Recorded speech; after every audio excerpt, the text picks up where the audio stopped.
বন্ধুরা, কেমন আছো তোমরা সবাই? ভালো আছো? হ্যাঁ, আমি খুব ভালো আছি। তো দেখতে দেখতে তোমরা কিসে পড়ছো এখন বলো তো? ক্লাস 2 এ, তাই না? আচ্ছা, প্রার্থনার সময় তোমার তারিখ বলে দেওয়া হয়েছিল। আজ কত তারিখ? আজ 12 তারিখ, তাই তো? আচ্ছা, আগের দিন কিন্তু আমরা কি শিখেছিলাম? বাক্য তৈরি করা শিখেছিলাম, তাই তো? বাক্য তৈরি করা শিখেছিলাম। তো আচ্ছা রিমা, তোমার কাছে বলো তো, তোমার কাছে কি কি রয়েছে? কি কি রয়েছে তোমার হাতের কাছে? বই রয়েছে, খাতা রয়েছে, পেন রয়েছে, তাই তো?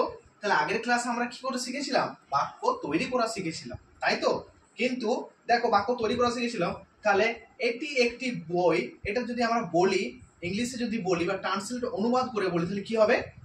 দিস ইজ এ বুক, তাই তো? তোমরা তো বাক্য তৈরি করা শিখেছিলে বা আমরা শিখেছিলাম, তাই তো?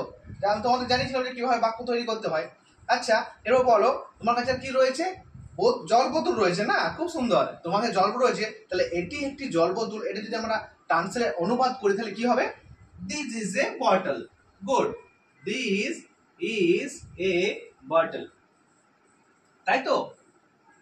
আচ্ছা, এই যে ফ্যানটা রয়েছে না, এই ফ্যানটাকে যদি আমরা মনে করো ইংরেজিতে অনুবাদ করি তাহলে কি হবে? দিস ইজ এ ফ্যান, তাই তো? This is a fan. দেখো, এখানে কিন্তু একটা দারুণ মজা আছে। এখানে দিস ব্যবহার করেছি, কিন্তু এখানে দিস হবে না আমাদের। এখানে কি হবে বলো তো? এখানে হবে তোমার that. That is A fan. তাহলে আমরা কোথাও দিস ব্যবহার করছি, আবার কোথাও দ্যাট ব্যবহার করছি, তাই তো? তাহলে আজকে আমাদের টপিক, আজকে আমরা কি শিখবো? কিভাবে কোথায় দিস ব্যবহার করতে হয় আর কোথায় দ্যাট ব্যবহার করতে হয়, তাই তো? তাহলে use of this and that. Okay, চলো এরপর মনে করো, দিস কথার অর্থ কি বলতো? দিস কথার অর্থ হচ্ছে এই।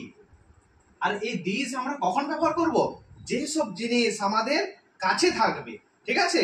যেমন দেখো, এই ডাস্টারটি আমার কাছে কাছে আছে, তাই তো? আমি তাকে স্পর্শ করতে পারছি, তাই তো? স্পর্শ করতে পারছি, তাহলে কি হবে? This is a duster. Okay, this is a duster.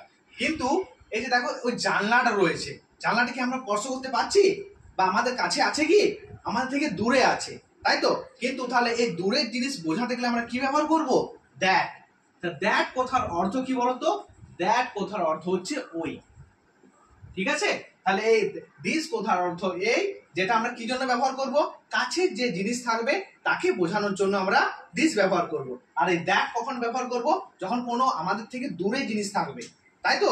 সে দূরের জিনিস ব্যবহার করতে বা বোঝাতে আমরা দ্যাট ব্যবহার করব। ওকে, তাহলে কি বলতে পারি? ওই জানলাটা আমার কাছ থেকে দূরে আছে, বা ওই ক্যালেন্ডারটা আমার কাছ থেকে দূরে আছে, তাহলে আমরা কি ব্যবহার করব? That is a calendar. Okay, বুঝতে পেরেছো কোথায় দিস ব্যবহার করতে হয় আর কোথায় দ্যাট ব্যবহার করতে হয়? আচ্ছা চলো, তাহলে আমি দেখো বোর্ডে কিছু ছবি আঁকছি, ঠিক আছে? কিছু ছবি আঁকছি, সেটা তোমরা বলবে যে এটা কিসের ছবি, তাই তো? দেখো, আমি ছবি কিন্তু ঠিকঠাক আঁকতে পারি না। কিসের ছবি? কিসের ছবি? একটা ফলের ছবি, তাই তো? আচ্ছা, আর দেখো, আমি কি আঁকছি? পাতার ছবি আঁকছি। তোমরা খাতায় কিন্তু আঁকো সবাই। ওকে, তোমরা খাতায় আঁকো। তাহলে দেখো, আমি বোর্ডে এই সাইডে দাঁড়িয়ে আছি, তাই তো? আমি এদিকে দাঁড়িয়ে আছি। কোন জিনিসটা আমার কাছে রয়েছে? কোন জিনিসটা আমার কাছে রয়েছে? পাতাটা না? দেখো, আমি পাতাটা দেখো আমার কাছে রয়েছে, আমি হাত বাড়াই লাগাতে পারছি, স্পর্শ করতে পারছি। তাহলে এই যে যেটা কাছে রয়েছে, কাছের জিনিস বোঝাতে গেলে আমরা কি ব্যবহার করি? দিস ব্যবহার করি, তাই তো? তাহলে এখানে কি ব্যবহার করব? This is a leaf. এটি একটি পাতা। আর দেখো, আমি বোর্ডের এই দিকে দাঁড়িয়ে আছি, কিন্তু দেখো এই পাতার থেকে ওই ফলটা কি রয়েছে? ওই আপেলটা কত দূরে রয়েছে? আমার থেকে দূরে রয়েছে। আর আমি বলেইছিলাম যে দূরের জিনিস বোঝাতে দ্যাট ব্যবহার করা হয়। তাহলে এখানে কি বলবো? That is an apple. ওকে, তোমরা বুঝতে পেরেছো তো কোথায় দিস ব্যবহার করতে হয়, কোথায় দ্যাট ব্যবহার করতে হয়? তাহলে আজকে আমাদের পাঠ এই পর্যন্তই। আগামী দিন আমরা অন্য কিছু নিয়ে আলোচনা করব।